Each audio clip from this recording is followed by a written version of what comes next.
सब लोग meeting hall में चल बैठे। नमस्कार, इंडियन रॉक न्यूज में आपका स्वागत है। भारतीय जनता पार्टी किसान मोर्चा की कार्य समिति सदस्यों की बैठक संपन्न। बलिया भारतीय जनता पार्टी किसान मोर्चा की कार्य समिति सदस्यों की बैठक रविवार को पार्टी कार्यालय पर हुई। बैठक के मुख्य अतिथि गोरज प्रांत किसान मोर्चा के क्षेत्रीय अध्यक्ष गोपेश्वर त्रिपाठी ने पंडित दीनदयाल उपाध्याय व डॉक्टर श्यामा प्रसाद मुखर्जी के चित्र पर माल्यार्पण व दीप प्रज्वलन कर किया। बैठक को संबोधित करते हुए कहा कि आज सौभाग्य का विषय है कि प्रदेश के यशस्वी मुख्यमंत्री श्री योगी आदित्यनाथ जी इस प्रदेश का प्रतिनिधित्व कर रहे हैं। इनके नेतृत्व में उत्तर प्रदेश विकास के नित्य नए आयाम गढ़ रहे हैं। प्रदेश सपा, बसपा व कांग्रेस की सरकारों के कारण जंगल राज, गुंडा राज तथा विभिन्नता से जूझ रहा था। उत्तर प्रदेश आज सर्वोत्तम प्रदेश बनने की ओर अग्रसर है।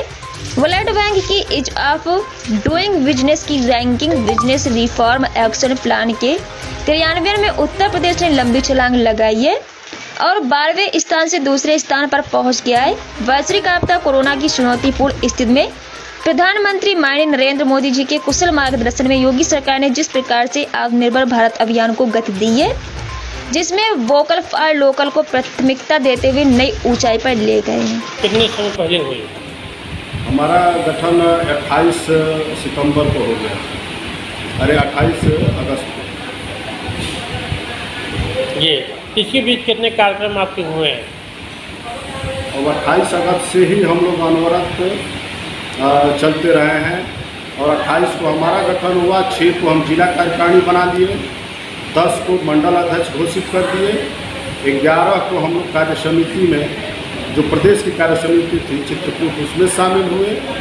15 को हम लोग जिले की कार्य समिति, जो जिला पदाधिकारी उनकी बैठक कराए और 17 तारीख को हम लोग के यशस्वी प्रधानमंत्री श्री नरेंद्र मोदी जी के जन्मदिन पर 91 लोग जवान और किसानों को सम्मानित करने का काम किया। फिर 23 तारीख को हम लोग बैठक बुलाए थे। 26 की जो रैली थी, किसान रैली वहाँ था लखनऊ में, उसकी तैयारी के लिए 26 को हम लोग यहाँ से 600 साढ़े 600 की संख्या में वहाँ पहुँचे थे। केवल छोटे से जिले बलिया में 650 लोग पहुँचे थे। 2 अक्टूबर को हम लोग गांधी जयंती के दिन पदयात्रा करके गांधी आश्रमों में खरीदारी किए। 5 को कुशीनगर गए, वहाँ गोरख क्षेत्र की कार्य समिति थी और 5 के बाद हम लोग यहाँ 15 तारीख को जन चौपाल की शुरुआत की। पूरे उत्तर प्रदेश में शुरुआत की। जब दशहरा में लोग छुट्टियाँ मना रहे थे, हम लोग अपने पार्टी को जीत दिलाने के लिए संकल्प ले रहे थे और पूरे ज़िले में जन चौपाल की शुरुआत की। फिर 16 तारीख को हम लोग प्रत्येक विधानसभाओं में जन चौपाल किया और 17 तारीख को कार्य समिति थी हमारी और मंडलों में, सारे मंडलों में कार्यक्रम हुए। अब अगली योजना ये है कि हम लोग प्रत्येक दिन प्रत्येक मंडल में 3-3, 4-4 गाँव में जन चौपाल करेंगे। इस प्रकार 30 तारीख तक 940 ग्राम सभाओं में जन चौपाल का कार्य पूरा करके अब भाजपा को पुनः सत्ता में पहुंचाने का कार्य करेंगे। हुए आज क्या प्रेस वार्ता क्यों रखेंगे बेटा? मैं गोपेश्वर त्रिपाठी क्षेत्रीय अध्यक्ष हूँ भारतीय जनता पार्टी किसान मोर्चे का गोरखपुर क्षेत्र का। आज मैं बलिया जनपद में अपने संगठन की बैठक के लिए आया हूँ और आप लोगों से मिलने का कार्यक्रम है। आप लोगों को अगर कुछ जानना हो किसी विषय पर तो पूछिए, अन्यथा हम बताते हैं। भारतवर्ष के अंदर और उत्तर प्रदेश के अंदर आदरणीय मोदी जी की और योगी जी की सरकार ने अब तक किसानों के लिए जितने काम किए हैं, संसदीय लोकतंत्र के इतिहास में अब तक पूर्ववर्ती किसी भी सरकार ने किसानों के लिए इतने काम नहीं किए। अगर मैं ये कहूँ कि आज़ादी के बाद से 70 सालों तक उतना काम नहीं हुआ है जितना काम हमारी सरकार के इस अल्प कार्यकाल में हुआ है। पिछली सरकार के प्रधानमंत्री की कुर्सी पर बैठकर, जिम्मेदार जगह पर बैठकर सार्वजनिक रूप से बोलते थे कि देश के संसाधनों पर पहला हक अल्पसंख्यकों का है। हमारे प्रधानमंत्री सरकार बनाने के तुरंत बाद संसद की चौखट पर लोकतंत्र के मंदिर मान करके उसको माथा टेक करके उन्होंने कहा कि हमारी सरकार गरीबों को, किसानों को, मजदूरों को समर्पित है। सरकार के संसाधनों पर पहला हक किसानों का और गरीबों का है। इसी से सारी प्राथमिकताएं स्पष्ट हो जाती हैं। पिछली सरकार भारतवर्ष की थी तो संसद के अंदर 10,000 करोड़ का कृषि बजट उनकी सरकार में होता था। आज मोदी जी की सरकार में 1,36,000 करोड़ का बजट कृषि का बजट है। 10,000 करोड़ और 1,76,000 करोड़ में बहुत लंबा अंतर है। किसानों के लिए 100 से अधिक ऐसी योजनाएं हैं जिनका प्रत्यक्ष किसानों को लाभ मिल सकता है और बड़ी संख्या में किसान लाभ उठा रहे हैं। कृषि उपकरणों पर तमाम ऐसे उपकरण हैं जिसमें 90% तक की सब्सिडी देने का काम सरकार ने कृषि उपकरणों की खरीद पर किसानों को दिया, जिससे स्पष्ट है कि हमारी किसानों के प्रति सोच क्या है। पिछली सरकारों में किसान आत्महत्या करता था। श्रृंखलाबद्ध ऐसी घटनाएं अखबारों में और समाचार पत्रों में देखने को मिलती थी। मोदी जी की, योगी जी की सरकार में एक भी किसान ने आत्महत्या नहीं की है, ये बात मैं दावे के साथ कह सकता हूँ। किसान बिल भारत की सरकार ले आई। हमने अपने चुनाव घोषणा पत्र में कहा था कि हम किसानों की आय दुगनी करेंगे और किसानों की सुविधा के लिए कृषि कानून लाएंगे। हम उसको ले आए। कांग्रेस पार्टी ने भी कहा था कि हम सरकार में आएंगे तो किसानों के लिए कानून लाएंगे। आज हम कृषि बिल लेकर के आए हैं और कृषि बिल के अंदर जो भी तीनों बिलों में जो प्राविधान हैं, उन प्राविधानों की एक भी लाइन कहीं से किसान हितों के विरुद्ध नहीं है और प्राविधान के अंदर जो भी व्यवस्था की गई है उसमें कुछ भी किसान के विरुद्ध नहीं है। झूठा हवा खड़ा करके देश के अंदर दुष्प्रचार किया जा रहा है और प्रायोजित आंदोलन जीवी लोगों के द्वारा करके देश को और समाज को और व्यवस्था को अस्थिर करने का प्रयास किया जा रहा है। बिल के अंदर एक भी लाइन किसानों के खिलाफ नहीं जाती। ये हल्ला कर रहे हैं एमएसपी खत्म हो जाएगी। एमएसपी 1.5 गुने से 2 गुने किसानों का लाभ हुआ है।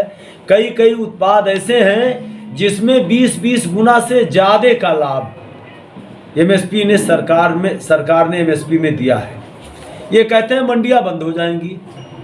मंडियों का आधुनिकीकरण और मंडियों की सुविधाओं को बेहतर बनाने के साथ साथ मंडी शुल्क को भी तमाम चीज़ों पर निःशुल्क करने और 1 रुपये टोकन मनी जैसे मंडी शुल्क तक की व्यवस्था सरकार ने किया है। मंडियां किसानों के लिए मंडियों के दरवाजे खुल रहे हैं। कांग्रेस पार्टी कहती थी कि हम किसान बिल लाएंगे, तो वो कौन सा किसान बिल लाने की बात करती थी, वही आज संसद के पटल पर या टेबल टॉक में हमारे साथ बैठ करके कांग्रेस बतावे कि वो कौन सा बिल लाना चाहती थी। अगर उनके कृषि कानून हमसे बेहतर होंगे तो चूंकि हम किसानों का हित चाहते हैं इसलिए हम उनके उस बिल को भी स्वीकार कर लेंगे। वो सुझाव बतावे कि इस बिल में ये सुझाव है, ये हम संशोधन कर लेंगे, हम चाहते हैं तो हम उसका संशोधन भी कर लेंगे। सरकार खुले मन से सबकी बात सुनने के लिए, सबसे बात करने के लिए तैयार है। 9 दौर से ज़्यादा बात हो चुकी, लेकिन सारी बातों में केवल एक बात की बिल वापस ले लीजिए, ये कोई बात नहीं होती है कि कुछ लोग एक स्थान पर बैठ करके और जिद करें कि आप कानून वापस ले लीजिए। कल को कुछ लोग बैठ करके कहें संविधान वापस ले लीजिए, तो ऐसे थोड़े ही होता है। सरकार का अपना एक संप्रभुता है सरकार की, और उसको चैलेंज नहीं किया जा सकता। संविधान की गरिमा है, संसद की गरिमा है, और संसद का काम है कानून बनाना। सरकार ने कानून बनाया, आपको उस पर कोई बहस करनी हो तो कर सकते हैं। बाकी किसानों के लिए उत्तर प्रदेश के अंदर परम पूज्य योगी आदित्यनाथ जी महाराज की सरकार ने सरकार बनने के बाद जो सबसे पहला काम किया वो उत्तर प्रदेश के अंदर किसानों का 1 लाख रुपए तक का ऋण माफ करने का काम हुआ। सबसे पहला काम किसानों को समर्पित था ऋण मोचन का कार्यक्रम, और उसके बाद से लेकर आज तक किसानों के हित की दिशा में निरंतर कार्य हो रहा है। उन कार्यों की अभी हम बैठक में आगे अपने चर्चा करेंगे। कुछ सूत्र चीज़ें हमने बताई, इसके अलावा अगर आपको कुछ जानना हो तो मैं एक बात करके अपनी बात पूरी करूंगा कि हमारी सरकार ने किसानों के लिए जितने काम किए हैं, चाहे फसल बीमा योजना हो, चाहे किसान सम्मान निधि हो, अब तक की दुनिया की सबसे महत्वाकांक्षी योजना है किसान सम्मान निधि। अब जो अमीर लोग हैं, जो चांदी की चम्मच लेके पैदा हुए हैं, उनकी बात नहीं करता, लेकिन गरीब किसान के लिए 6,000 रुपये एक वर्ष में मिलना एक बड़ी बात है। 100-200 के लिए किसान साहूकार के यहाँ जा कर के बीवी के जेवर गिरवी रखता है, ये हम लोग समाज में रख के देखते हैं। उन किसानों के लिए 6,000 रुपया किसान सम्मान निधि बड़ा विषय रखती है। यूरिया के लिए किसान को बोरी नहीं लाठी मिलती थी, आज यूरिया नीम कोटेड कर दिया सरकार ने। यूरिया सब के लिए सर्वसुलभ है। जो किसान धरना दे रहे हैं वो किसान है या कोई और है? नहीं, अब ये तो आप तय करोगे। किसान लाल किले पर जा करके भारत के झंडे का अपमान कभी नहीं करेगा। हिंदुस्तान का किसान भारत का झंडा लेकर के गुलामी के दौर में पीठ पर हंटर और छातियों पर गोलियां खा लेता था, लेकिन हिंदुस्तान का झंडा मरने के बाद हाथ से छोड़ता था। और जो लोग भारत के झंडे का जाकर के लाल किले पर राष्ट्रीय पर्व पर अपमान कर रहे हैं, उनको मैं कुछ कहूं तो आरोप होगा, लेकिन आप स्वयं समझिए कि क्या वो किसान हो सकते हैं? आप भी गए भारतीय जनता पार्टी के मंत्री हो, सांसद होकर वहाँ जो धरना दे रहे हो किसान नहीं है?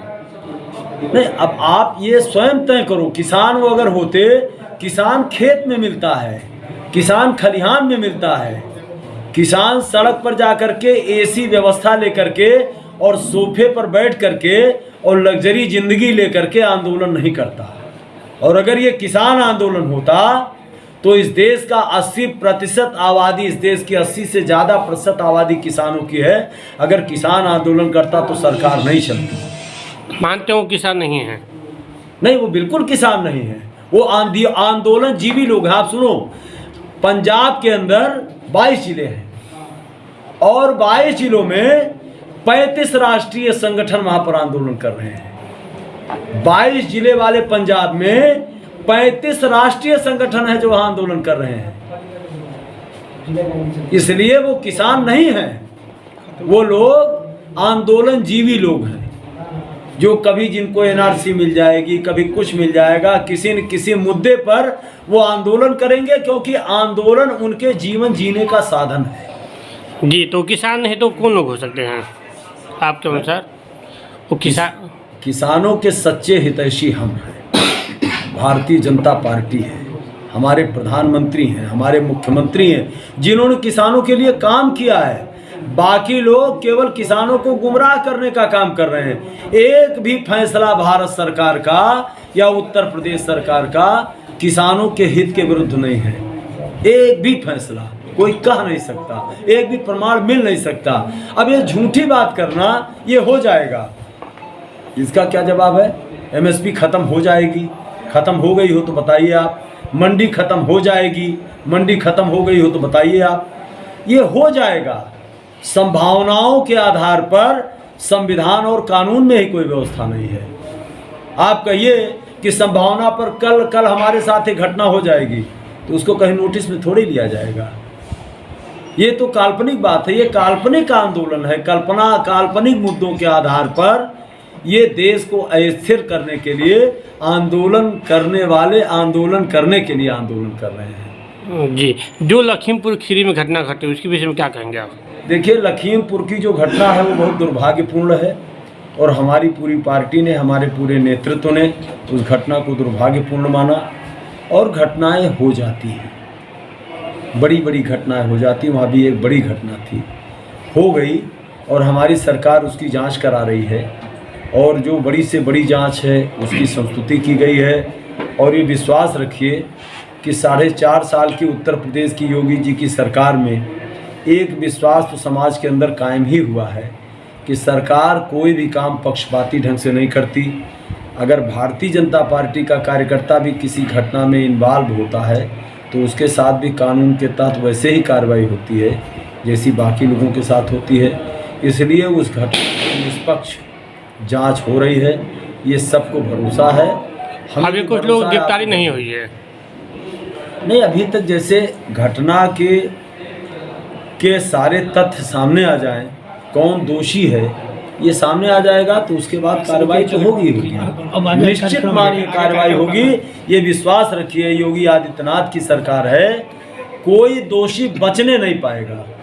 जो दोषी है वो दंडित होगा, निश्चित दंडित होगा, ये आप मान के चलिए। चाहे कोई भी हो, कोई भी हो, कोई भी हो, कानून के लिए सब बराबर। सब्सक्राइब करें इंडिया टॉप न्यूज चैनल और बेल आइकन दबाना ना भूलें। इंडिया टॉप न्यूज अपने क्षेत्र की खबरें सबसे पहले पाएं।